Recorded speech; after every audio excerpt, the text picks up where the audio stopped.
Ladies and gentlemen, I'd like to introduce you to One Man's View of Sacrifice. This is being delivered to you by the publisher. This is probably one of the better stories that I've written.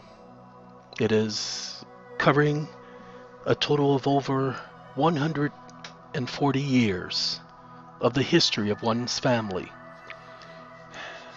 Let's get started, shall we? One Man's View of Sacrifice by the publisher. Hello, my name is Brian, Richard Bryan, and I grew up in a small town called Needsville. Needsville is, well, it lives up to its name, for everybody there seems to need one thing or another. My family was small. Me mum, father, me sis media. We did not have much, but looking back, we really didn't need much back then. Father was a hard worker, and he was also a very evil man, yet never to any of us. I remember I was about 5 and media me sis was 9. We went to the community school. School was fun. You could play with your friends and learn at the same time. Mrs. Pinklin liked teaching us. She was a very sweet lady. Why, after her husband's mysterious death, she continued to teach us. There were no grades. We were all taught at the same pace and time. It was only the 15-year-olds who received extra work in preparing them for college, work, or even life in the ever-expanding world. Mrs. Pinklin's husband's death came as a surprise to the entire community, for it was the first murder in over 108 years, and the sheriff was at a loss to figure out how he died, when, why, and who did it. It was a very gruesome murder. His face was beaten in, his eyes were yanked out of their sockets by an ice pick, and both were found at the end of a pick as a shish kebab at the end of a fire. His sexual privates were also removed, along with his right hand, and with the right hand propped to hold the ice pick in the eyes. His privates, all of them, were placed next to his hand, as if they were the next to be roasted. Then there was his left and right foot. Both were removed by a sickle, with one shoved into his mouth and the other quite literally placed in his rear end, as if to say he stuck his foot in his mouth and he needed his hiney kicked. The sheriff was called to Mr. and Mrs. Pinklin's home, and he told her that her husband, Leonard, she told him that her husband Leonard had not returned home from town. He had only gone to buy feeding supplies for his small pig farm. Small only because he had 5,000 pigs instead of George McBean, who had 15,000 pigs. The town from his home, where he lived with his wife, was only a 40-mile horse ride. Well, 9 hours had passed. The sheriff decided to wait another 24 hours before he drove his donated Model T to search for Mr. Pinklin. The search went on for 3 days, and Mrs. Pinklin, she never canceled school, although some of the town folk wanted to keep their kids home from school. She insisted that they be allowed to continue to learn. She was a very devoted teacher. She had no other family.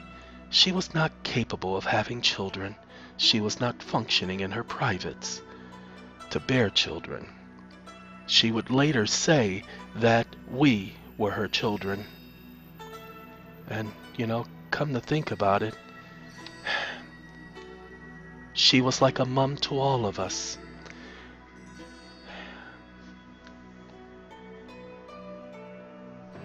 She always treated each of us as if we were her children. I remember it as vivid as it was this day. The class was talking about the Civil War and how the North fought against the South. There was a lot of blood spilled in that war of the Union of America. Although it was over 17,000 miles away, many of us wanted to go to the States. We wanted to live and have freedom. We were free as one could possibly be. We paid very little taxes to the monarchy, and our community was safe until the death of Mr. Pinklin. we were all from the generations that had established Needsville.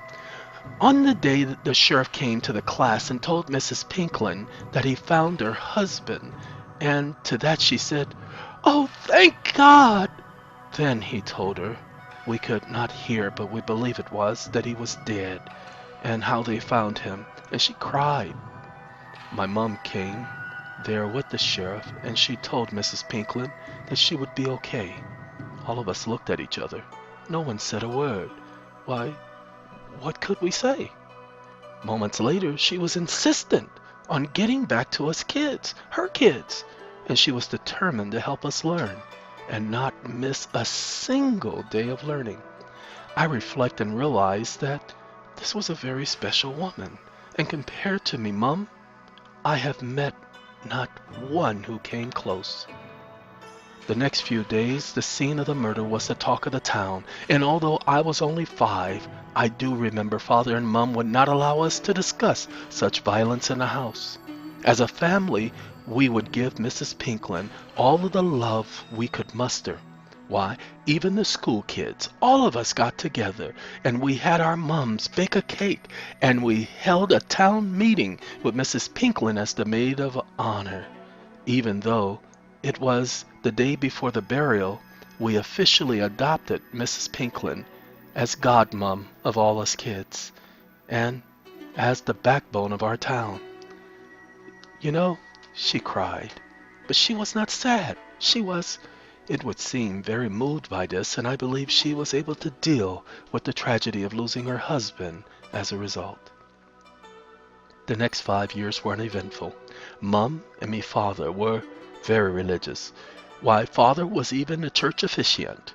You would call it a deacon today. We did not talk much about God or religion as a family. We were a very simple family. We obeyed the commandments, but that was only because of how our family functioned. Mum would not allow us to go about as the subject of town gossip. She always said, a good family is one that is the example of the word good. By this time, Media was 14 and I was 10. Would always be about helping Father in the field. He was very hard on me. I would be required to do the same job as he, lift the same and carry the same load. I at first hated him for this, but later it made me see that hard work pays off. He would say, "Boy, you may not understand fully now, but you will see later why I work you so hard. And even if you don't, I know my pa did the same to me, and I have no regrets." That was the only time Father seemed to have ever attempted to explain his actions. He was a very proud man, and yet he always showed me respect and dignity. Media, on the other hand, she was at the time shy and very quiet. Yet there was Herman Munski. He was the smartest kid in school and the most athletic. He had sex with at least half of the girls in our school, at least 8 of the 20. He also had his little followers. There was Mikhail Laramie Capital. However, it was only Herman who was no longer a virgin. He decided that he did not want any more the quick to give it up on girls. So he sought out 2, Media, Mises, and Anonymous. That was because the rest were either too young or too easy. Why, he would never chance any such thing with Lorette Remerson. Why? Because she didn't like boys. She was rather stocky and a bullish girl, too much for Herman. So he decided that he would try for Mrs. Media. That was because Anonymous was Sheriff Ransom's daughter, and he made it quite clear to the rowdy boys, that's what Herman and his gang were called, that even if they thought it, he would deal with them himself. Sheriff Ramson was probably 6'7" tall and 250 pounds, and when a 250-pound man speaks to a group of 14 and 15-year-olds, they sort of come to a quick understanding of things. Anonymous, it would seem, was off limits. That would later prove to be a good thing. Around this time, the turn of the century, 1907, our small town of 34 people 20 years prior was now 497 people strong. Money was available, and father even paid me to work, although I was required to give half to family's interest and the other half to the church. I guess this was sort of to teach me to put family interests first and not to forsake or look at worship with any disrespect. There were problems. It seemed during the time of Mr. Pinklin's death, there were 5 more murders, each time body members removed and burning by a fire, yet none with the private parts removed. The sheriff and constable, as he was properly called, and his hired assistant deputy, Marshman, Deputy Rasmussen, were not happy as they had no clue as to who was behind these murders. They would try to disalarm the townfolk by stating 3 had died of natural causes, 6 murders in the past 5 years, read the Community Needsville Centurion paper.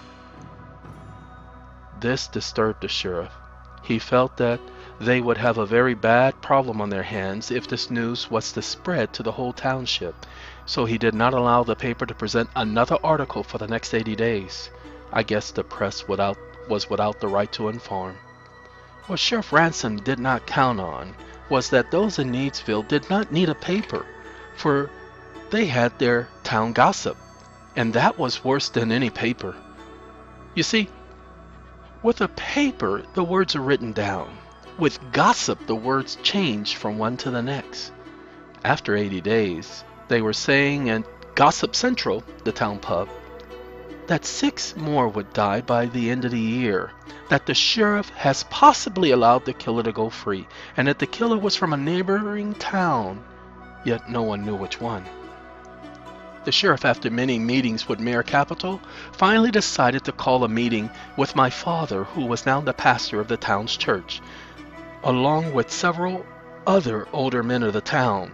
Even Mr. Munsky, owner of the town's paper, was present.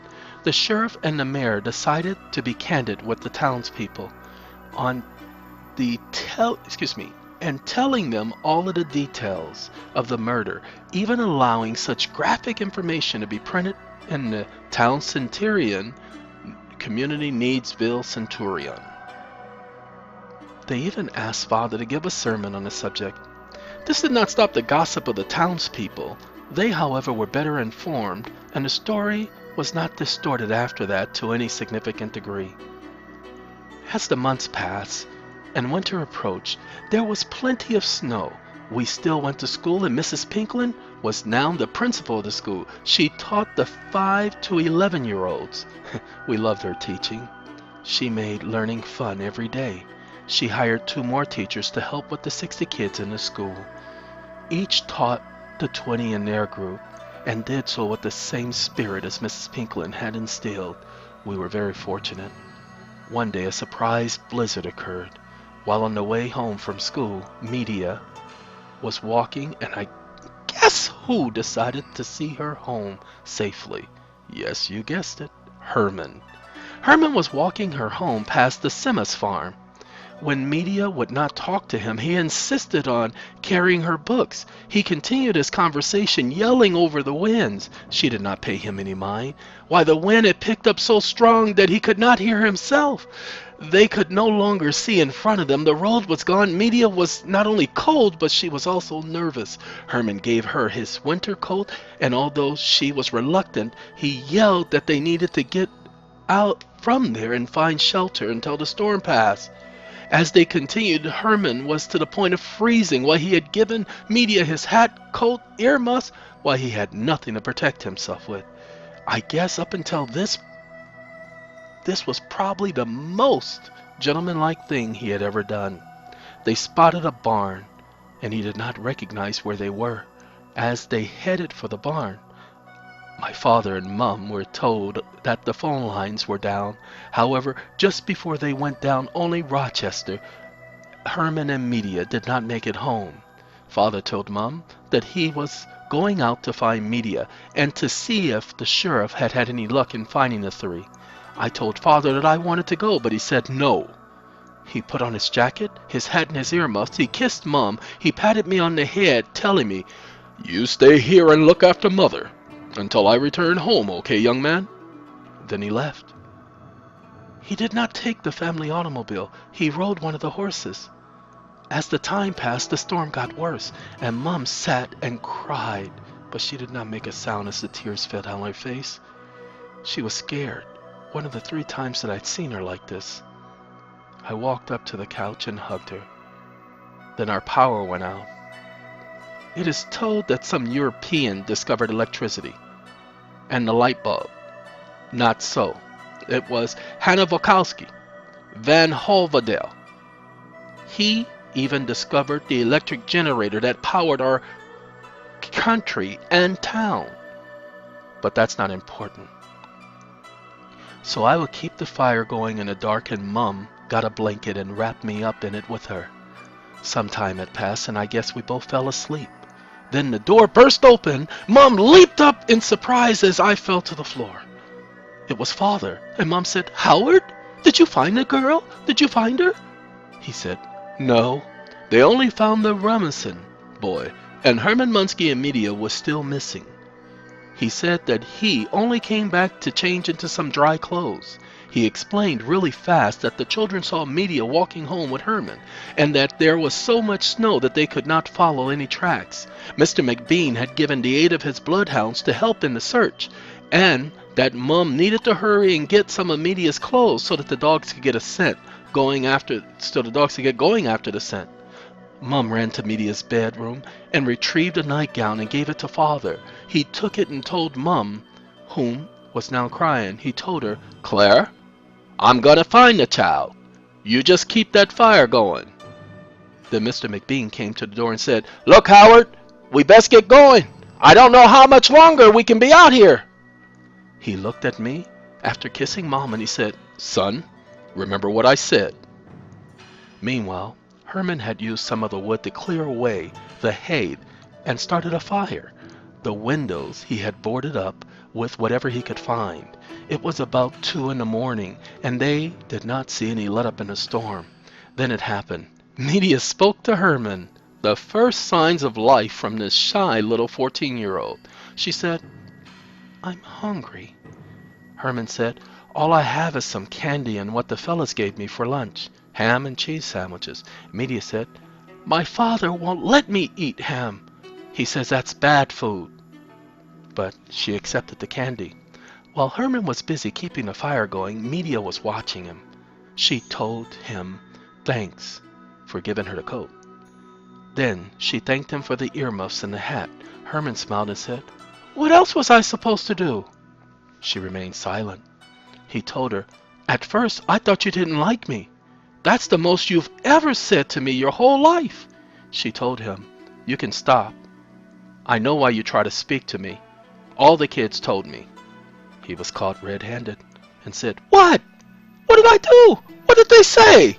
Media was not a very bright 14-year-old girl. She was very sheltered as a child, so Herman made himself out to be the innocent. Never mind the fact that Media had been made fun of by him for 5 years straight. She let her guard down. He sat next away from her. She was scared. The night was passing by really, really slow. He got up to place some more wood on the fire. Then, as she was nodding off to sleep, he sat next to her. He stayed up all night looking at her, using his lap as a pillow.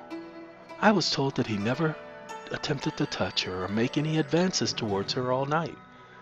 When it was turning dawn, Father returned home. He told Mum that they had no luck, too much snow for the dogs to pick up a scent, that as soon as the winds let up he would be at it again. I stayed up after that. I sat on my bed, helpless and not knowing what to do. At breakfast no one talked. I knew that it would not be the right time, so I kept quiet. Father told Mum, "I'm going.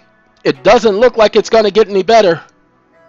The winds had gotten even stronger than the day before. So much snow had fallen that it must have taken me and Father at least an hour to dig our way outside so that he could leave. Everyone else thought that it was too dangerous. Even Mr. Munski, Herman's father, refused to go out and help. That made Father really angry. It was very dangerous, but Father figured a father would do anything for their children. He did not speak to Mr. Munsky on social terms after that. Well, Herman and Media had plenty of firewood and hay, and they were talking. Herman got Media to do something that not even Mum had been able to get her to do. To laugh. They talked about everything, including the murder of Mr. Pinklin. Media was, I guess, eager to give her feelings on how she felt about all the murders. Mum and Father did not let us discuss it. As the day passed, the snow seemed to let up and then increase. Herman realized that they were now trapped, as the snow was covering at least 6 feet of the 20-foot-high barn door and walls. The door was blocked, the windows, and so here he handed her out of his bag some more ham that he had had from school the previous day. It was really from the lunch of 4 kids that he had bullied and took whatever he wanted from. He told Media that he was all out of candy and she had to eat something. Then she said, "No! Father would not allow it!" So he said he would not tell. He said that he was always eating it and it does taste good. Then Media said those cutting words. "That's why you act the way you do!"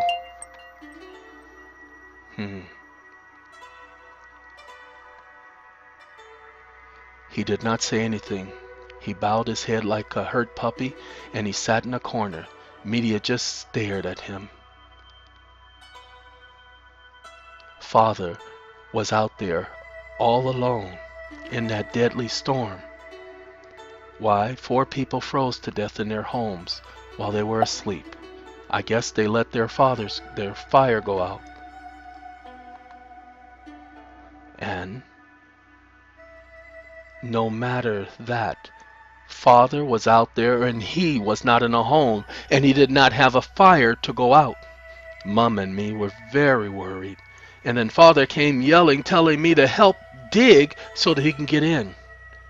It was dark. Media and Herman had been missing for a day and a half. Although many would have given up, Father went back out there looking for them. Out there, Father was clueless. He thought that they could be anywhere in our 120 square mile town. He was tired. He had only had 2 hours of sleep in 2 days, but he kept looking, and I believe he would have searched another year or longer if he had to. And when he came back by morning, the storm had passed, and he said, "Son, get your things. You're going to go out and help me and the others look for your sister and the boy." I said excitedly, "Yeah!" We and at least 40 other men went looking. Mr. McBean's dogs, the sheriff, everybody was there. Father's determination had got them to realize the need to act like men. Media had apologized to Herman and told her that it was okay. Said that he was only trying to help. He said that it was okay.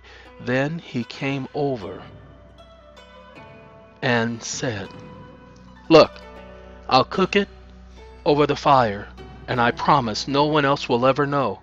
She was not eager, yet she was hungry. So she agreed, and he said that she looked beautiful. He hadn't noticed that she had been staring at him the whole time and thought that he was pretty cute.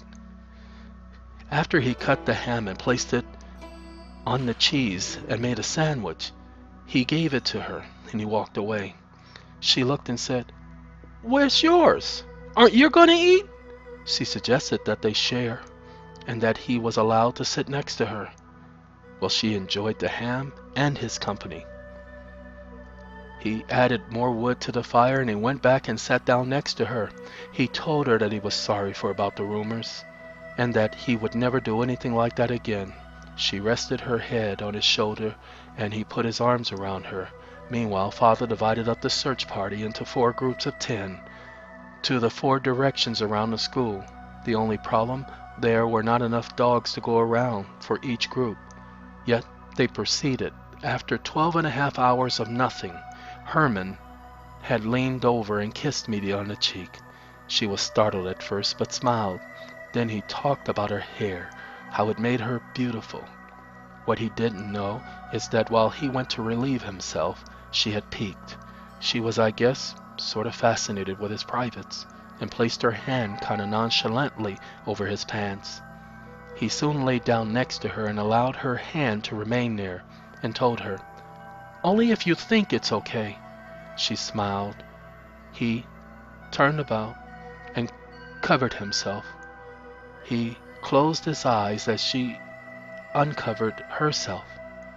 Then they engaged in what could only be described as an artful display of affection. Media must have enjoyed it, because she would later tell me they did it 10 times that night. I believe her, because the next morning, while they were being artful, the barn door opened. Yep, they had been found. Not in a position they would have preferred. You talk about two scared kids. Why, Herman did something that I give him credit for to this day. Instead of worrying about his own nakedness and the semen on his privates that had dried, he covered Media and then stood in front of her as she got herself presentable. There was one problem. You see, the person opening the door was Father. And I stood there beside him, and he pushed me away in anger. This was the first time I had seen Father angry. He had to be hauled down by 6 of the 9 men to keep him from hurting Herman. On the way home, Father went into a different world. He walked in the door. Mom held Media, and Father went into the barn. He refused to come into the house all night. Mom listened to Media as Media explained what had happened for the past 3 days. While not being permitted to hear everything, I sat on the bed hearing everything. Mom said to Father that he would get past this. They both cried, her and Media. That was a very painful and bad time for our family bond. What we went through was, in all honesty, torture and torment. The next day was Sunday. We got dressed and prepared for church as we did normally. But we, Mom, Media, and myself, did not know that Father had resigned as pastor.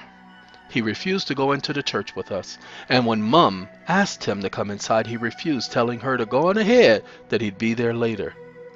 After the service, everyone was proud to see Media and Herman, and she and Herman would look at each other and smile. When noticed, they would quickly turn away. All of the town was talking about how she and Herman had done it, and how they were caught. Many of the kids laughed at her at school. Father made a request that she and Herman be put in separate classes, and Father would come to school and drive her home every day. As the months passed, Media turned 15, and we drew a party for her. Why, Mom even made her 2 outfits and bought her 3 pairs of shoes to show that she was still loved.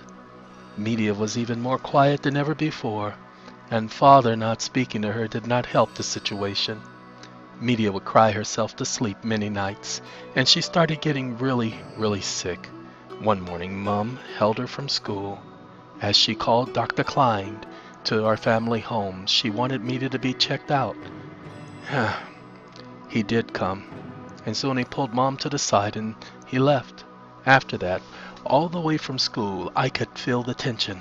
Father had arrived shortly after I did, but no one was talking. Then Mr. Rubber Hunstein came and told Father that Mr. Munsky had been killed by his news printing press. Father showed no emotion as he asked, "How did this happen?" And they walked outside. Mr. Rubenstein and he, soon after he left to go to the CNC headquarters. Mom sent me out of the house.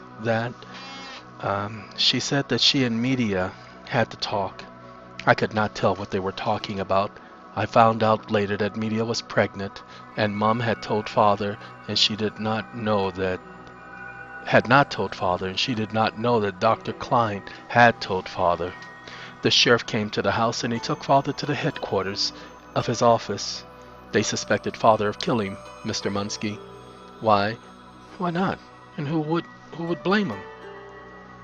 His son had gotten my sister pregnant, and he refused to search for his own son. His paper had published the whole incident of what had occurred in the barn, as Herman had told to his father. I was the note passer.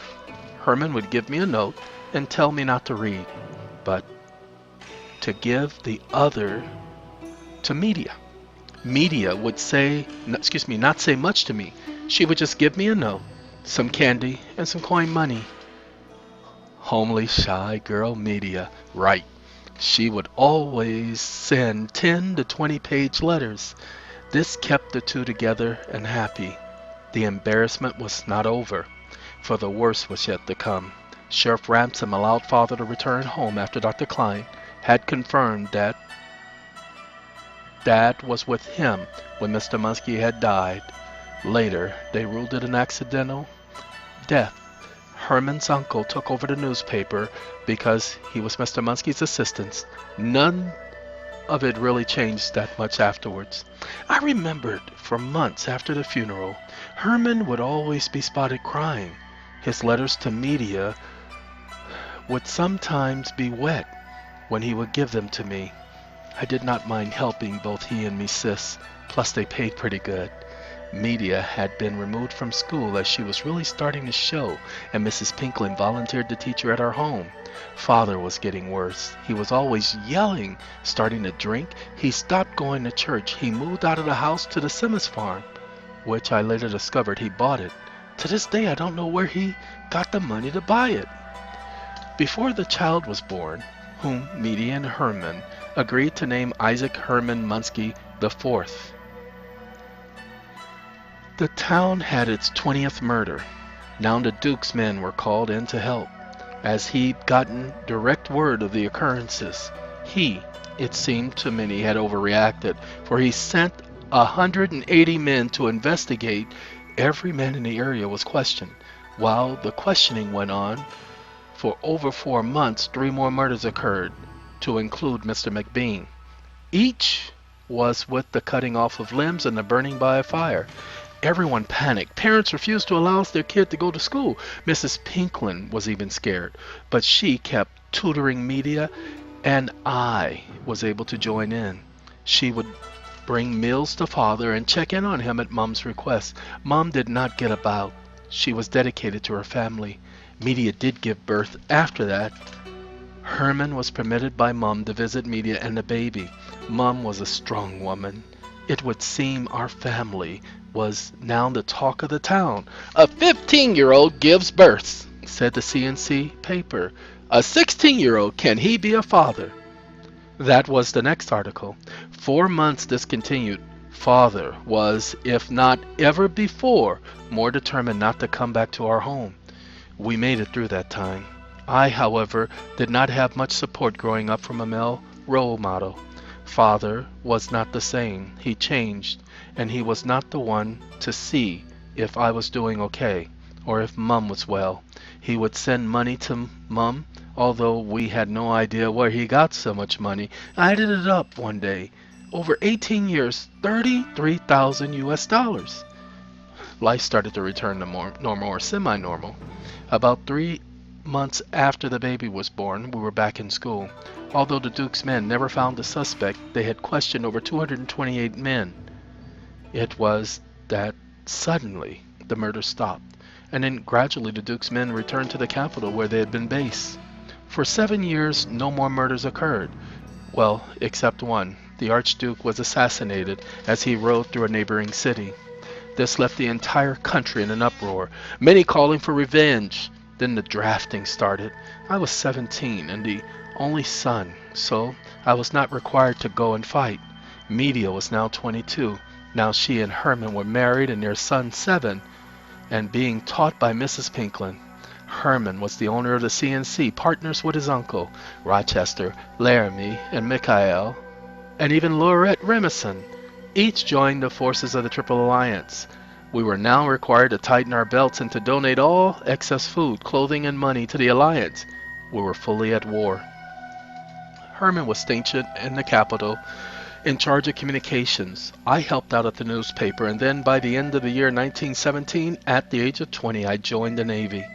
I was aboard a German U-boat, a submarine. My sub sank many a ship. Sometimes the Allied forces used civilian ships to bomb our subs, ships, and coastland. We were at war. The Allies, claimed that the Triple Alliance sank the ocean liner Lesentina, killing over 30,000 people. Excuse me, killing over 3,000 people. That was not the way things occurred. We had taken on so much land on the west coast that the Allies would use the ocean liners to bomb troops near the coast. The Lesentina was one such ship. It was an ingenious tactic, as it was effective. Now the majority of Europe was at war, and the Germans had conquered so much land that many became confident that they would win the war. I don't really know why I joined the services. I was in support of getting back at those who had killed the Duke, and we were winning. I was eager to defend the motherland, yet I didn't expect to go through what I did. Nothing could have prepared me for what happened in September 1918. My captain ordered us to pursue an Italian ship. As you see, the Italians were traitors. They were on our side, and as we were winning the war, those ungrateful ingrates defected to the other side. I was the ship's communicator, and our navigator lost his sighting. Then we ran aground on some massive coral reefs. Our U-boat took on water immediately. The Italian vessel knew we were damaged, and they started shooting at those of us who were swimming towards shore. We only took our weapons and rations. Out of the 20 men on board, 5 drowned after they were shot. We were off the coast of Malta, and we were in enemy territory. The first ship's officer, Marmarovsky, took 2 large shells and fell down dead before me. As he looked up, it was as if to say he was in a better place than the rest of us 14 still alive. I think he was right. We were running out of ammo, and our captain asked Radonovic Misarnik what he thought would be our best course of defense. And he told the captain, "We're too big of a target, and that they have no support as the beach was isolated. No one will come to our aid for some time." He suggested we separate in the 3 different directions, that we needed to try to place these traitors in the middle and confuse them, that we use the remainder of our ammunition wisely by shooting those in the rear of the group. You see, the Italians were accustomed to keeping their commanders at the rear. He was a wise man, and was what turned out to be our small beacon of hope. As it was evening and the sun was setting, we all agreed that Mr. Misarnik's plan was best, and the captain ordered each of us into the directions of the northwest and south. As they approached from the east, as some of them had fallen dead, Miss Honorik, my assigned partner, seized the opportunity to fortify a position. I suggested that we could use the guns and the ammo of those lying dead, and because night had fallen, we would have more protection and we would be able to restock. Well, the plan worked. By morning, I had retrieved 60 guns, some 20 of them machine rapid shooting. Also, enough ammunition to help us hold our position. One of those we shot dead must have been the artillery supply man. He had enough with him to supply a small army. Ours. It was morning. All night we followed the flashes of gunfire, using it as our target. We took out 38 of those traitors. As we regrouped, by afternoon, they were nowhere to be seen. The captain asked for volunteer scouts. I was eager to step forward. It took a total of 4 hours to search all of the area, and I went back to the waters, and the ship was gone. They were cowards. They could not handle 14 men. I searched all the bodies and took weapons, food rations. I even took their uniforms, those that were not totally destroyed. When I got back to the site, Mr. Pikovic was dead. He was my supervising sergeant. He took a round last night and did not know it. There was no blood on his body. We examined his person and found that a round had hit him in the lower left side. He bled to death internally. I come to trust Pikovic and believe that he has to be the only male father figure I've had in the past 11 years. We gave him a president's burial, and I said my goodbye to my friend and comrade. The captain told each of us that he recognized where we were. that we were in enemy territory. It was early November 1918 when we struck, and there was no way to get home from where we were. Winter was approaching. The weather was changing. We were running out of food and rations. About 2.5 weeks passed. We removed all the bodies from the beach, and our U-boat was gone to the bottom of the waters, I guess. I told the captain that there are 6 Italian uniforms that are in okay condition. 3 of us spoke French, and 3 more could pass for Italians. That we could, the 6 of us, dress in the dead man's uniforms, and perhaps go and find a village using the 7 others as prisoners of war. At first he thought that I was too young and that my plan was foolish. At that point, Mr. Missenrick came to my defense. He said, "It's better than staying here and dying and not knowing what's going on." After more reservations, the captain gave orders to proceed. It took 4 days, then we reached San Marino, Italy. Once there, we heard the celebrations and were at a loss to the underlying reasons why. We sought a ship to commandeer, and we were told that Kaiser Wilhelm II had declared defeat and had ran to the Netherlands to escape a certain firing squad. We were very disappointed and felt abandoned. Our captain thought it best that we proceed as we were. The plan was in our best interests. We commandeered a small ship and headed to Bosnia. When we arrived, the 6 of us dressed in Italian uniforms were scalded as traitors. It was only after Miss Uneric explained that the cause for our death ceased. Conditions got very bad for my family and all those in Needsville. Food was rationed, land was destroyed, and I found out that all of those that had went with me to the community school as a child were all gone. Rochester was killed when a landmine he was placing in the ground went off just before his placing it into the ground. His hands, face, chest, his whole upper torso gone, destroyed. He left 2 kids behind and a beautiful wife. Then there was Larry. He was in the German Navy, and they were the ships that had no choice but to protect the coastline. However, the U.S. and British ship caught his ship in a crossfire. His ship was badly damaged. Just before it sank, all those who attempted to swim to safety, I don't know where they thought they were going. They were right in the middle of the Atlantic. The Allied ships opened fire on them, killing all of them. It would seem that better death by firing squad than by shark. He had 1 son, who was named Caromi. The son's mother has renamed him Laramie Capital II. Mikhail and Laurette got married while in the services of the Triple Alliance. One night they received a surprise attack from Italian troops who focused on their small group. They were to equip more weapons and men. Mikhail was killed, and his wife Laurette refused to leave his side. They supposedly approached her with weapons drawn. She, I guess, thought it better to die with Mikhail, so she shot herself in the head and died minutes later. The original rowdy boy, Herman, remained, and he was home running the CNC. He printed some very moving and honoring articles on each of his close friends. He was very distraught by it all. He at first looked to me as a traitor, until the new republic gave me a Medal of Honor and a Medal of Valor. And they threw me a parade. Mum, Father, and me sis Media and Herman and little Herman were there.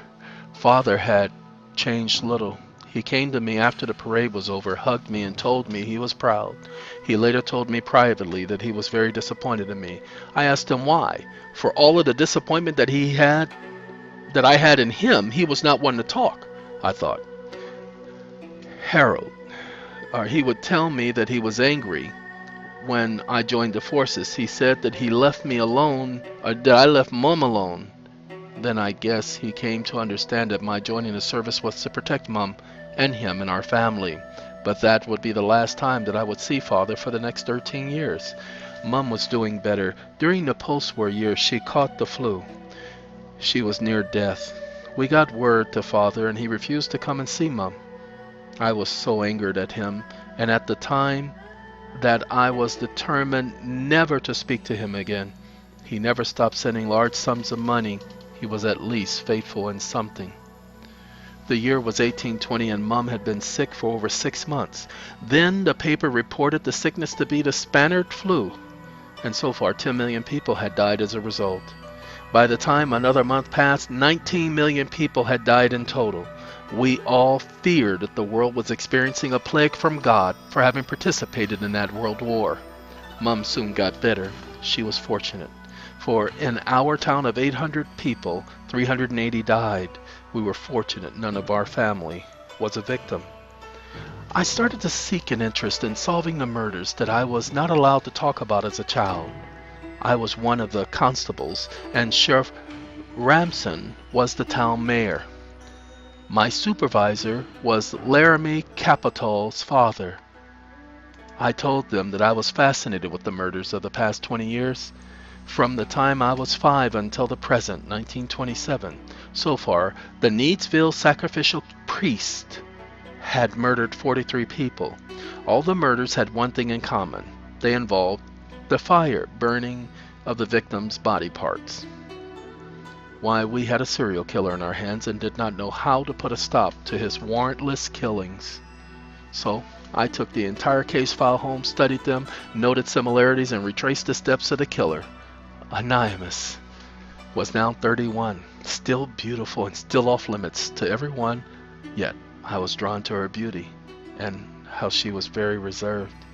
I was still a virgin at the age of 25, and while Anonymous was always beautiful to me, I would see her and she would sometimes speak to me. But I remembered what her father said, so I kept any semblance of an encounter short. Hi. I found out one day that she was due to visit the outdoor public center. In fact, she was accustomed to visiting the center. Feeding the birds, she was a very caring person. One day, I got the nerve to actually go and visit the center. Right after I got off work, I figured if I were in uniform, I would have an excuse for being there. I was nervous and sweating, but still showed the courage to say, "Hi, Miss Anonymous Ramson. I hope you're having a pleasant day." Okay, so that's what I had practiced. It was more like this. I saw her as she sat. She was singing a lovely song. She had a voice that melted my fear.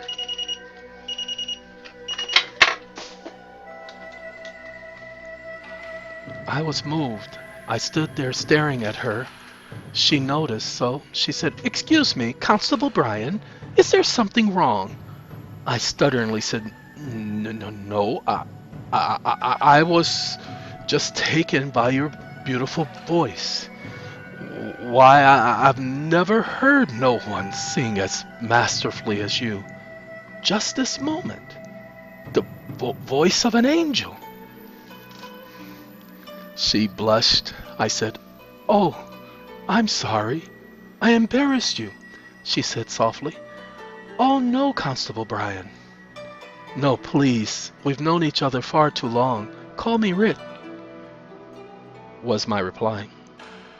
She said she thought that I didn't like her.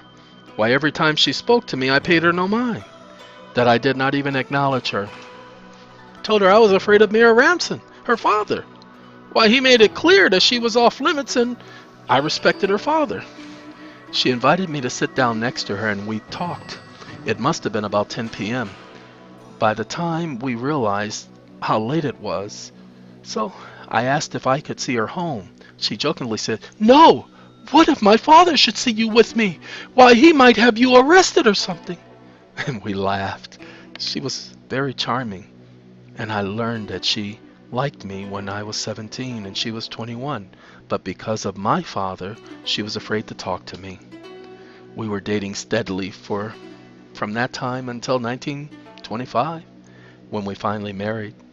You know, I had never had the opportunity to make love to anyone before, but our wedding night was one moment of pleasure I will never forget. We were very happy. My father He never showed up at the wedding. And well, I didn't care. He would have spoiled the day anyway. The best day of my life. I allowed my nephew, Herman Jr., to be my best man. Why not? He was my best friend. Herman Jr. was very special to me. He was only 10 years younger than I, but was a very bright and caring person. He lives with Mom, taking care of her and the house. Mrs. Pinklin had retired on his graduation day. We had a double party. Although it was a sad day to see Mrs. Pinklin retire, she was like family. She visited and kept Mom company while I was in the service, and when Mom took ill, why, they spent so much time together that her and Mom became very good friends. Herman decided he wanted to join me in the constable ranks. Although I tried to prevent him, he was sworn in on the day after my wedding anonymous. He was more curious about the murders than I. We decided to study the records together. He and I would study crime books and have Scotland let us know what we might have missed. Mrs. Pinklin moved from her farm. She sold it to me and Anonymous, and then Mrs. Pinklin moved in with Mum. This made Mum very happy, and they got along perfectly. Mum had not gone back to church since the day Father refused to sit inside with us. We were happy to see Mum smiling again. She would visit all the social events. Mrs. Pinklin had purchased an automobile, and she could drive very well. Her and Mum would always be together. You know, there was never a moment when Mum was not smiling or laughing. She was finally happy. Then about the 16th of November and the 19th of November, both I and Media presented Mum with 3 more grandkids. Media, a little girl named Misha, Anome Munsky, and Anonymous and I, 2 twin boys. I was beside myself. I was a father. Do you know what joy that brought me? I really wanted to be a perfect family. My nephew, Herman, he was not in a rush to get married. He spent so much time with the boys, Brian and Craig. Yes, named after my 2 comrades who had been killed. Media and Anonymous huddled together and decided that the names would stay. Those 2 never told anyone. Anonymous was one who also helped pass notes between her and Herman over 15 years ago. We were all very close. There was a bond that was unbreakable. Herman Munsky Sr. came to the headquarters and told me of a story he received in the mail. A person claiming to have seen Mr. Pinklin before he was killed. The letter stated that this information could only be given to Herman Jr., my deputy constable. We were not sure how trusting the letter or its source was, but we all decided it would be up to Junior. I spent every evening with Anonymous and the kids and would not allow myself to be taken away from working on being a very good father. The boys were growing, and every weekend we ate dinner at Mom's with Annie Pinklin, who we had come to call Mama. Herman Sr. and Junior and Media would also be there. Even the mayor, my father-in-law, Mr. Ramson, he would not allow me to call him by his first name, would visit. We sang songs, told stories, and talked about what was on our minds. We decided not to talk about Father or the murders. Work must stay at work. Then after 2 years, 1929, the times really got tough. We were experiencing the beginning of the Great Depression. Let me tell you, you do not know hard times and sorrow until you've seen what we saw in our township. People dying because of lack of food, cooking cattle, pigs, cats, pigeons, dogs, and when those were all gone, rubber, rocks, dirt, and lastly they started to cook the remains of the dead. We were at a loss to prevent them while they were doing this to survive, and I've learned that people will do just about anything to survive. Just when we were at our last, Father shows up. He does not show his face. He would drop off meats wrapped on the porch along with money. He left little notes like, "I did it for you. You were my..." and "How else was I to feel?" All mysterious, but we needed his help right about then. The kids and each of us moved in with Mom and Mama. The Depression tapered down right about the year 1933. Then Adolf Hitler became chancellor. He was saying just the right things, and we needed encouragement. He was a very powerful speaker. Herman Sr., myself, along with Herman Jr., joined the Third Reich. We were not at any war, yet we were all looking to get revenge on many of those who suffered and died during that stupid peace treaty. It was not a treaty of peace, and it was not it was a punishment and enslavement. We were treated like dogs. We were all mad, especially at Poland, France, and Britain, and those Americans. It's best left unsaid. In 1934, the informant was finally ready to reveal what he or she had saw. But once again, they would only give the information to Herman Jr. Now he was 27, and he was a man enough to go on his own and take over the investigation. He was more up on the issues of the case than I was. I had let my time go to my family. Brian and Craig both loved their Uncle Hermie, but they soon saw less and less of him. He still ate with us as a family, and yet he was fascinated with the case. He met with the informant, who made him promise not to reveal his or her identity. The information was very helpful. He explained that the person who killed Mr. Pinklin came back to the site 2 times. Herman Jr. had assured the informant that his identity would never be revealed or he would quit the force. The informant revealed to Herman Jr. the identity of the person responsible for the killing. Herman would not reveal their identity to us. He said without a witness, it would be impossible to prove this case. I was asked by Jr. to allow him to continue the investigation, and he would gather all the evidence we need to close the case. He was my best friend. I could not say no to him. I knew he was a better detective than I was, so I told him, if your mother or father find out that I allowed this, they will never forgive me. He assured me that he would be careful. Things around Needsville were peaceful, and, well, times were getting better. My father-in-law was still, he did not allow me to call him by his first name. Our dad was now governor. He appointed me mayor of the township in May of 1938. I tried to make Herman the chief constable, but he refused, so I told him that if he did not accept the position, I would order the case closed and pull him from it. It was a dirty thing to do, but I had no choice. No one was better suited for the job than Herman Jr., and he accepted reluctantly. Nevertheless, he was chief. Anonymous and myself had 3 more beautiful children. Their names was Malcock, Monarona, and Herman. Yes, he was named after my best friend. Brian and Craig were now 12, doing very well in school and helping Mom and Mama, the darlings of the 2. I believe they fought over the love of them, their 2 older motherly friends. Why, both babied the boys and gave them, is there such a thing as too much love? Because if there is, the 2 elderly women would be doing life in prison. Anonymous was enlisted by the Germans to sing to the troops to build morale. They had just occupied Poland as World War II had just begun. She was not willing to be forced to sing, yet they were trying to send Herman Jr. to war to fight the Germans. So she remembers how all of those who died 30 years prior. So she did volunteer, along with her father. We were at her side and using all of the influence we had to make sure she was never in the middle of any fighting.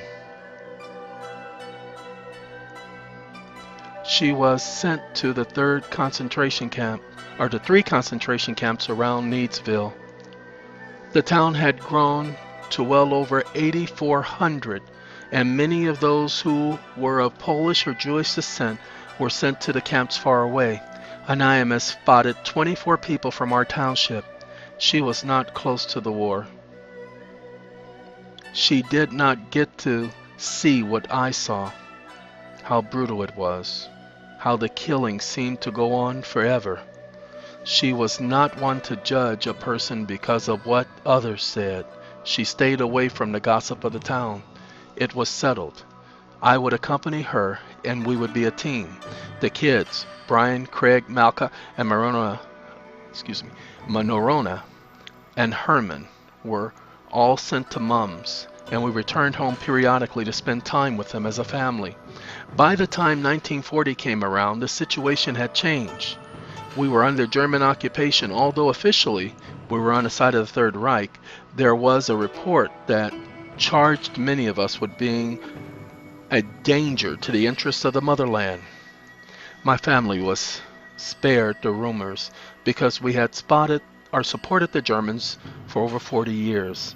Herman Sr. and the CNC reported on the conditions of the war, yet the Gestapo made sure that the information was worded to support their own interests. The Gestapo took over our town. Myself and Herman Jr. and my father-in-law, Mr. Governor Ranson, still held our positions in the community. And as I saw less and less of my family, Anonymous and myself were worried so much about our neighbors who were in prison in the concentration camps that we helped out in every way we could. We had no choice why these were our neighbors and our friends. Many Jews were in the camps, and although they were treated badly, many were killed because of their own people ratted them out to the Germans. The Germans had considered that if they would sell out their own people, they were trash and deserved death. They refused to waste bullets on these, that they either stabbed them to death or chopped off their heads or gassed them. Anonymous was drawn to the people called the Rutherfords.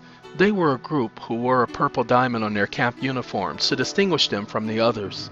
These people, when they saw one who was on the verge of starving in the camp, would give up their entire rations to any, despite their being Jewish, Polish, it didn't matter to them. The Rutherfords, as the Gestapo called them, puzzled me. Anonymous was drawn to them because of their kindness for others and how they acted like people she had only dreamt about. They would only be interested in one thing, helping others, and Anonymous was eager to help them. I remember one day that she came to me. It was a rainy February 11th, 1941. She and I had just finished treating several of the wounded soldiers, and we were about to make our rounds to the prisoners.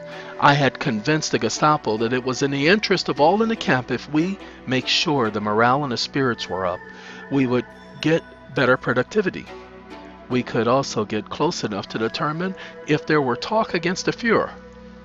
They thought it was a great idea and responded, "No wonder you received the Medal of Valor." What they did not know is that Anonymous had been sneaking literature to these purple diamonds, these Rutherfords. Purple diamonds as I called them. Although many wondered how they were coming about these documents, which were so small and handwritten you needed a magnifying glass to read them, we were never discovered. There was one time when Anonymous had just finished singing at an event in New Year's 1943 that she went directly to the Purple Diamonds. She knew that we were to visit the soldiers first, then the Polish, then the Jews, and only last the Purple Diamonds. She said she couldn't help herself. She was trying to attend one of their discussions. She had missed the past 6 while we were at Mum's tending to the children. That is all she would talk about. While away, she was quite depressed. She loved the children, but said, "We know that they are safe. I'm worried about my friends. They are not safe." She had reason to worry, for one of them was a plant. He was a spy. So when we returned, the Gestapo had Anonymous followed. Somehow the meeting that they had planned was canceled. Then the Gestapo burst in, and all they found were 20 people looking at pictures of our family and laughing and smiling. I had to think quick, for the informant had told the General Commandant that we were spies. I quickly suggested that we had to speak sternly to this one 6 weeks prior about him speaking against the Fuhrer, and upon our arrival I had sent Anonymous over to the Purple Diamond so that they could see the pictures of our family, of how they did not have much but were beautiful and happy.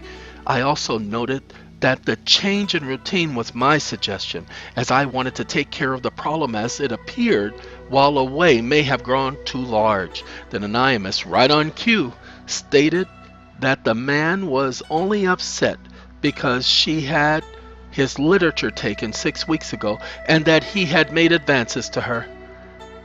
Then she walked over and hugged me and said, "But I love only Rich, my Rich." That was the frosting on the cake, as the would-be spy was later shot by a firing squad. Things were getting too dangerous, and although we wanted to continue to help the Purple Diamonds, they insisted that we had done more than enough.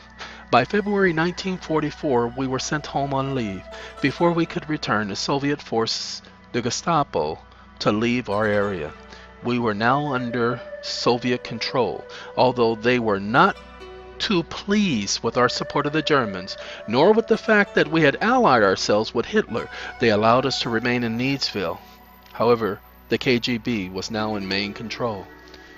They transferred all of the Purple Diamonds to Soviet prisons over 400 miles away.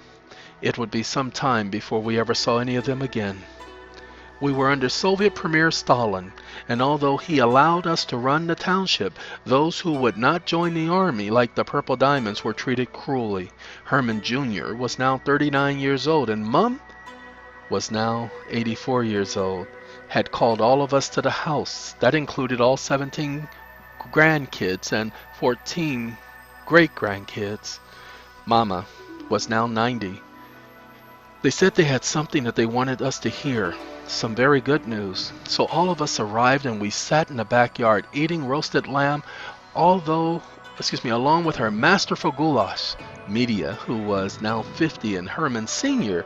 was told that they would receive the money she had saved up. She told all of us that she and Mama had done what they had done to help the Polish, the Jews, and the Rutherfords during the war. I had no idea that the following went on. In 1933, media had attended the meeting of these people I've come to call the Purple Diamonds. All of those nights I imagine that they were at a social club. They were learning in a small church group. She had even gotten secretly baptized when World War II was starting, and while Hitler was placing her friends in concentration camps, she had several of them hid in the barns of our home at her house. Knowing my connection with the Gestapo, that they would likely never search either. She was right.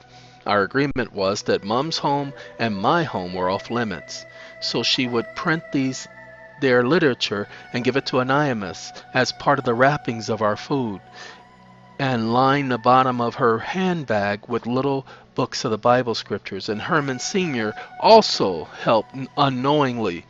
You see, she used them and the CNC to print up 12 little Bible books for what she had said was for the kids. You know, no one could resist Mom's request.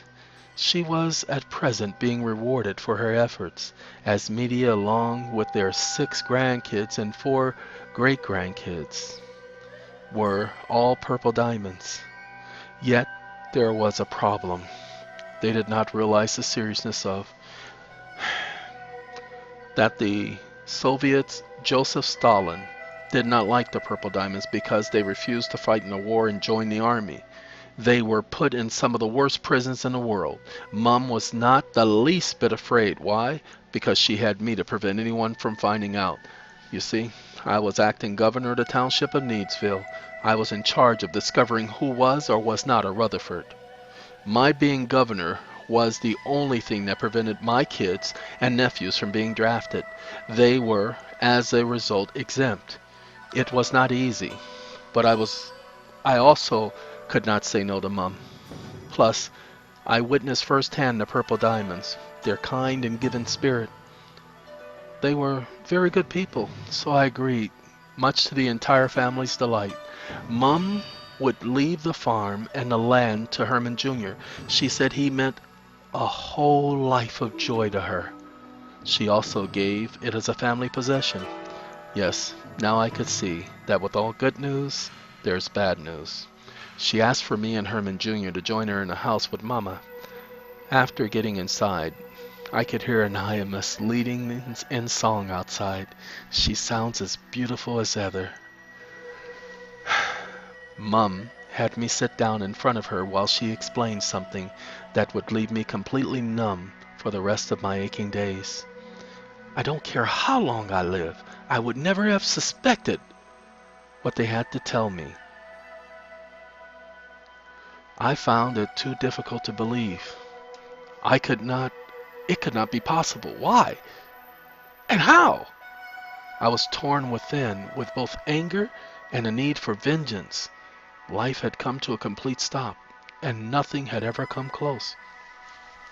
Mom told me that she had been a child born in 1871. Times in her family were good. That she had a sister named Estrella. Her family had taken a trip to Rome, Italy, as it was then the capital. While on the way back, there was a terrible train accident and both their parents were killed, and the two sisters were sent to separate homes for orphans. Mum was sent to Needsville and her sister back to Rome to live with an Italian family. Mum grew up and became very concerned about what happened to her sister Estrella. When she was 20, she became friends with a 26-year-old who was attending college. Her name was Maba. She had been dating a man named Wilbur. However, he refused to move from Italy to Needsville, although his family was very wealthy. She was determined to stay in Needsville. She soon met a man named Leonard, who married her 2 years later. Maba became the first college graduate in Needsville. Howard, her brother, got word of the wedding, paid and bought a farm in Needsville, and gave it to Maba and her new husband Leonard. He then moved to Needsville to be close to his first love. When he learned that Maba wanted to help teach the kids of Needsville, he bought some property in the center of town and built a small school for Maba, who dedicated it to the community. Maba's best friend met Howard, and the two fell in love and were married in 1893. In that same year, they had a daughter and named her Media, which means the mountain that divides. Howard was a devout man. He started helping at the church, helped to build downtown, and he never stopped loving Maba. Maba had to tell him many, many times to forget about what they had and just to be friends. He was not willing to do that. They would start a small pig farm on their property. This made Howard very furious. Why? He had given them that land and they were using it to herd swine. He was not pleased when he found out that the town's mayor, Mr. McBean, put the idea into Leonard's head and bought 3,000 pigs to get them started. Howard now tended to cause division between Maba and Leonard's marriage. First, he would single them out in church, embarrassing the two of them, to the point where Leonard refused to go back. It was something that the two women tried but could not control, so they ordered the two to stay away from each other. Then by 1902, Howard had a son, whom he named Richard Bryan. After his father, he seemed very proud. In 1907, Maba, on her January 10th birthday party, he, although not invited, showed up. A very kind friend of the family, Mr. Munsky, who started the first newspaper in town, suggested that Howard leave. Howard refused. Constable Ramson and Mr. Munsky had attempted nicely to get him to return home. However, he struck one of them. He was drunk. One of the many times he would be out in public drunk after that. When they brought him home, you kids were sleeping, and they took him upstairs as he passed out and they put him in our bed. He apologized and sent a gift to Maba and Leonard, saying how sorry he was for what he had done. Although he could not remember any of what he had done, he stayed away from the Pinklins' home for the next 4 months. Mum says she'd let Mama, go on explaining what happened next. She said, "Estrella, are you able to?" Mama said that she had to, and she explained it to me this way. "I knew Howard, for we had grown up together. He was my stepbrother, and I was adopted. He was a good kid, but when he got about 15, he changed. yet it was not noticeable to any of us. We assumed that he was going through a phase. By the time I was 20, he'd asked me to go with him for a walk, and he told me that he was in love with me. I told him that it's not possible. We were brother and sister, and such is not proper. He stated, but we have two different parents, that we were not really brother and sister. I was very disturbed by this sort of thinking. He said that he was just fooling. He was at the time 18 years old, and I was about 22 years old, 4 years older than he. When I turned 25 and a half, our folks passed, one, then 6 months later the other. I saw a drastic change in Howard. At 21 years of age, he was given everything, and I was not given anything because our folks did not place me in their will, because they never really accepted me. I had become the laughingstock of the entire community of Italy. I was just out of college and I wanted to leave, so I came to a town I had only heard of from tourists, Needsville. I said to myself, I certainly do, and off I went. Howard did not want to give up the family estate, so he stayed in Italy. When I got married to Leonard, he pretended to approve, but was furious, and sent very disturbing messages in sheep's skinned, cut in pieces, and told us to atone for our sins. I was very scared after that. He later said that he was joking and apologized. He bought us a farm and later built the school as a token to show his remorse. Then, January 10, 1907, he disrupted the party. I had it with him.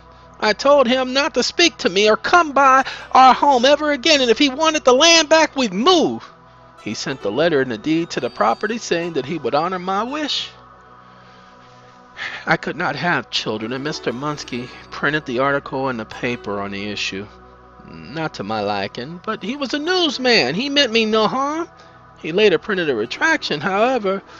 On that Tuesday, May 1907, just after returning home, Leonard went to the town store, to buy some feed for the farm animals. He was only supposed to be gone an hour and a half. Mama started crying. Mom held her, as Herman Jr. also started crying as well. Mom finished the story. The day he was missing is the same day your father decided to go to the town school. He had just gone Sunday, like we did every Sunday.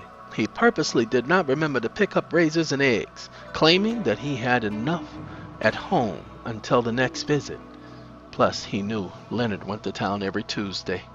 That was the agreement, the way we had planned, so that the two would never meet up with one another. It took Howard 3 hours to get back that night, and he was gone the following night as well. Mr. Garkonovin was going dunk hunting. That is all he would be about doing. He was 64 at the time, and he saw me at doing your kids' laundry and asked if my husband was around. All he would say is, "Sacrifice, sacrifice," just like the Lord's book. 5 or 6 times he would repeat, then he would leave. Herman Jr. said to Mom to allow him to finish up the rest. Mama Gran. She thanked him and sat with her arms around Mama. "Rick," Herman Jr. said, "look, I started investigating, questioning everybody who knew, all the victims. Grandpa would not speak to me. He called me a son of a bastard and a bastard. Then Mr. Gakovakian, when 91, requested I be allowed to visit him. I can say his name now because his death last year. I fulfilled my promise to him. I really did not want to hear anymore. I wanted to go and kill that good-for-nothing Karnovic. But I listened as Junior continued. He took and touched his genitals and proceeded to speak your 3 reasons she will never be happy. But today, you'll answer for your sins. And he started chanting and offering up a sacrifice. It was Mr. Sacrafice who, when questioned by the Duke's men, with them as a photographer, Mr. Munski standing by, who heard Mr. Sacrafice saying, "Sacrifice, sacrifice," just like the Lord's book. He was not only too scared, but he was in all appearance unbelievable, mad, and outcast. So they never questioned him any further. I must tell you that Mr. Munski's death was no accident. Dr. Klin, before he died, said to me that Grandpa Munski had embarrassed Grandfather Howard Bryan. So, Grandfather, after a news article of Father and Mum, was very upset at the embarrassment and disgrace to his family, and waited until Grandpa Munski was alone at the CNC and cornered him. But his tie got stuck in the printing press while it was printing the edition for the following day. However, while the machine stopped due to the safety switch, to keep the others from hearing the screaming of a grown man, he hit the override button. My father's uncle told me that Mr. Munski showed the film press to Grandfather and several others, including the overriding safety switch. I had all this information a year ago, but not enough evidence. Grandfather is loaded. He has many who will protect him from dying and arrest. Those who could prove he did any of the killings are either dead or unwilling to talk. Rick, there is a bigger problem, he said. Grandfather knows that I know he did the murders and has hired the Soviets to stop the investigation. Tomorrow at the office they will be waiting to arrest me and you and Grandmom and Mama and Mum and all of us. I am at a loss as to what to do. I was shocked. I was not sure if any of what I had just heard was true. Was it a lie? Was it just the imagination of a family, this family of mine? Then Herman Jr. said, "Look, Uncle Rich, he never called me uncle unless it was serious. He said, Grandpa knows of the hiding of the Rutherfords and the Jews. He knows of the printing. He has people everywhere looking out for him. He did many of the 59 killings for others. He would hear them saying things about the other and go and sacrifice or kill the other to appease what he claimed is God." Rick, just think. You know it's true. He told you once, remember? He said to you when you got your medal. I said in a dead stare, "I did it for you. I had to make him happy. I had to make atonement." It was true. He was telling me all along that he was our serial killer, and I was too stupid, too blind to listen. As much as I hated death, I let so many happen by not thinking. Junior said, "Uncle Rick, snap out of it, man! What are we going to do?" I don't know, but we have to think quick. I called everyone inside. Herman, Anonymous, Media, Brian, Craig. Sent no one out of the room. This was a family matter, and I felt our lives were at stake. Then Mum spoke up and she said, "Children, we have first some good news to tell you, then some bad." Everyone was teary and worried as there were no smiles. Mum walked up to Mama and said, "My children, all of you, this is a blessed day, for this is my lost sister, Australia. We were separated when we were young. I didn't know this, but she and I one day were talking about Italy. We're sisters, and..." Everybody smiled, and there was excitement in the room. Smiles, hugs, songs, cheering. But then Junior said to everyone, Net! Listen! We've got problems. Please, Rick, tell them." I didn't know what to say. I was in a improvisational position once again. I did not know what to do, but I knew that I was not going to be able to be wrong. The lives of 4 generations was in my hands. What could I do? What could have prepared me for this? Then I remembered what I had learned early on, to put family first and to not disrespect worship. So we hid very well all of our religious literature. Then we drilled everyone, including the kids, on the story we would tell.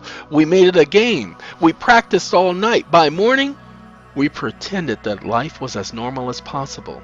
Now it was time to act. We had a performance that, if not convincing, would lead to certain death.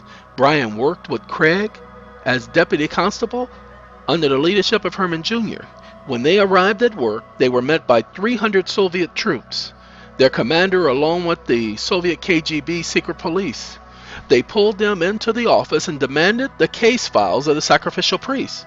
The day prior, Herman had placed it in among the closed files and had on each of the desks petty crime files.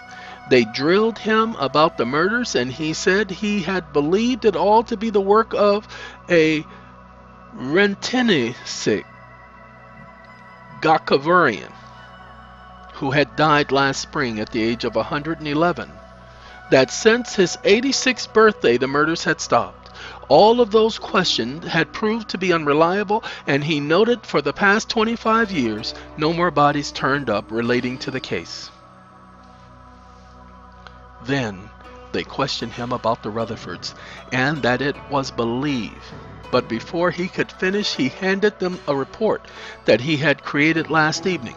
It detailed all of their activities in the community, listed the names of those already in Russian prisons.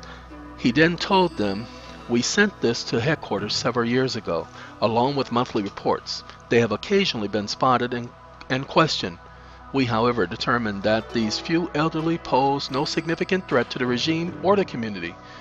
Then they told him that they suspected his mom, my wife, myself, me mom, and mama as being supporters of the Purple Diamond. He quickly stated that if they are elderly, then they receive medical care, housekeeping, visits, that we try to look after all of our elderly. Then he said they had been through 2 devastating wars, that terrible flu, and severe years of depression. Why, we were only trying to make their final years peaceful. They questioned each of us, and we all gave the same story, leaving out details here and there to create the atmosphere of honesty. Then they brought us all to the community park while they made a decision on what they were going to do. Really, they only went to Father to let him know what they had discovered. I asked the women to bring food and requested for the kids' sake, to make it look like a family picnic. We did not want to traumatize the children. They agreed, and although the situation was serious, we pretended to have fun like the day before, only it turned out to be fun.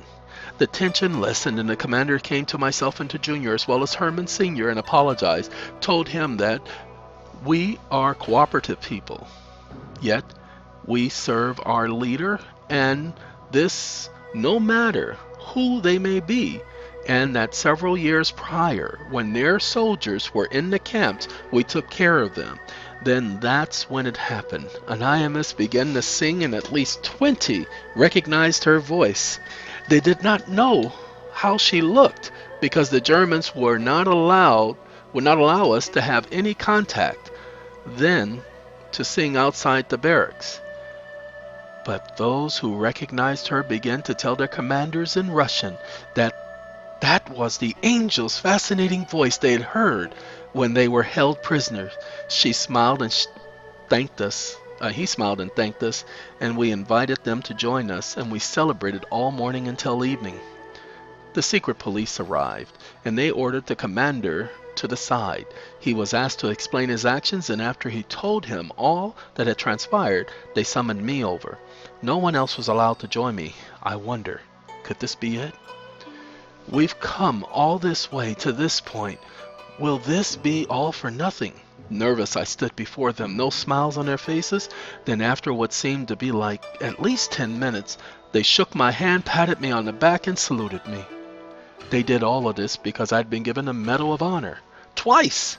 They searched my house and found both, and they valued my courage. And I told them that I lived to serve for the benefit of my country, family, and comrades. They withdrew all of their troops and then apologized. We promised to continue to send monthly reports, and I requested, since the secret police is being removed permanently from Needsville, as they stated, that they had no concerns any longer as to our loyalty. I suggested that they should send one as a monthly inspector who would come unannounced so as to see our loyalty. They said no, that he would come once a month on the 22nd of each month. I appeared a little disappointed, and they asked why this displeased me. I told them because I wanted to fully prove my family's loyalty to the Commander Stalin. They told me that they would give him a direct report. In 1962, things started to settle down. I was thinking about what Father had done, and now, as regional governor, I had the power to correct his evil and murderous ways. Had I become like him, wanting to seek revenge? Herman Amelia was 70 and Mum was 104, as she was the same age as Mama when she died. Mum and all of us were saddened when Mama died. Yet she died happy, and with 6 generations of grandkids' love. Father was now old, at 106. We waited, but he refused to die. He did call my son Brian to his home to make out his will. It left the entire estate to me, yet I didn't want it. It was marked with blood.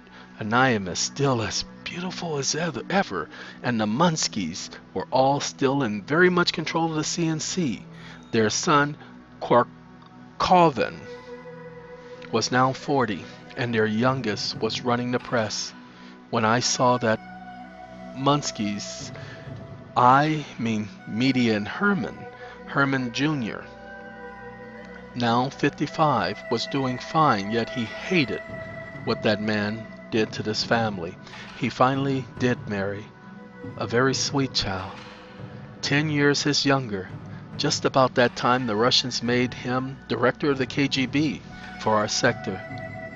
His mind was still wrapped around those murders, and now all copies he had stashed away were missing. He just simply decided to give up on the matter. On January 23, 1963, we received a report from 3 field agents of Junior's team, reporting that they went to the Simmons farm, which was now the Bryans complex, and they found the barn that Herman Sr. and Media were trapped in during the blizzard of 1907. It was bellowing up with smoke, thick and black. The barn, however, was not on fire. When they went to investigate, Father, or what was left of him, was all over the place. He had been cut up in so many pieces that he was only recognized by dentures, which were next to his head. This was worse than any of the murders he had committed, for he was cut into 59 different pieces. His liver, intestines, along with his kidneys, were found burned in a pile of wood. The words on the barn said, "Sacrifice, sacrifice." All he ever wanted was to be sacrificed, like the good book said. I had my suspicions about who had done this, so that he would never be found. Herman Jr. ruled it an accident and closed the case file and destroyed all the evidence. Mum, I thought, would refuse to go to the funeral. However, she did go, and after he was lowered into the ground, what was left of him, she spat on his grave. That's when I realized all of the torment she had gone through because of this man. 2 years she would continue to live, telling me not to avenge his death and to let the matter pass. She made me promise in front of Media, Herman Sr. and Herman Jr., Brian and Craig, and my wife Anonymous. Then she took her last breath. By 1970, I was alone, like the time I went on that scouting mission. Media had passed in her sleep in 1966, 1 month after Mum. Herman Sr., took it really hard. Then he also passed in 1968. At 73, I had seen and certainly learned a great deal, but without my lovely wife of 56 years, life was not worth continuing. I made out my will. Herman and I continued together, and up until my writing at this point, I left the rest for him to tell the rest of the story. I'm tired of the memories. My friend and beloved Uncle Rich passed on July 4th, 1976, on the bicentennial, 200th bicentennial celebration of the United States. Craig and Brian joined us. Only we men went on what was, so to speak, a dream trip. It was a dream of Richard to see the Americas, and that he did. I have no idea of where he got the energy from, but we covered a great deal of land from New York to Los Angeles. He saw the famous Hollywood sign and studios. He was happy for the first time that I had come to know of, besides his wedding day. On our way back home, he suffered a massive heart attack just before boarding the plane. He was taken to JFK Hospital, and for 2 days he would hang on. Then the day of his death, he said the following: "I know one of you killed Father, and I don't want any of you to think I'm mad. You must promise me that that's the last time any one of you will discuss this matter. You must also have promised me you'll sell all of our property, everything, and move to the States. This is a beautiful place. They beat us in 2 wars, you see, and we'll be free here. So promise me you'll move everyone at once and sell it all, because all this is marked by blood. Each of you promise me. I love each of you equally, and I've seen everything I don't want to see anymore. You are everything to me.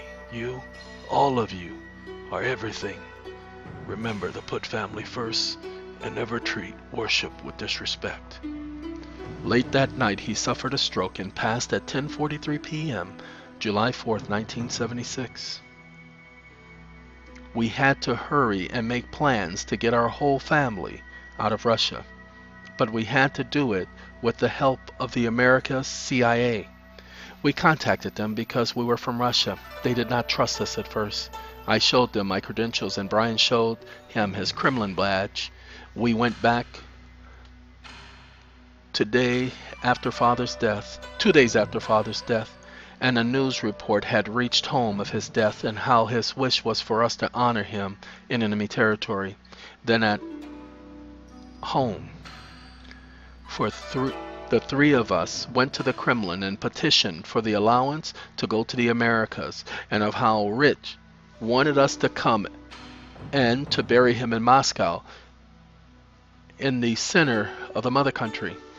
He made 6-day arrangements, put our property up for sale, sold the CNC. They sold steadily but quickly, only because some American agents living in Needsville bought the property. Then we packed all the kids and we moved into a temporary home in Moscow.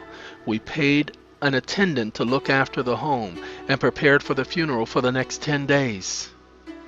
We were off, all 200 of us and 23 agents of the KGB, to pay our respects on behalf of the nation. At least that was the official version. If I've learned anything from Uncle Rich, it is to make the story appear as real as possible.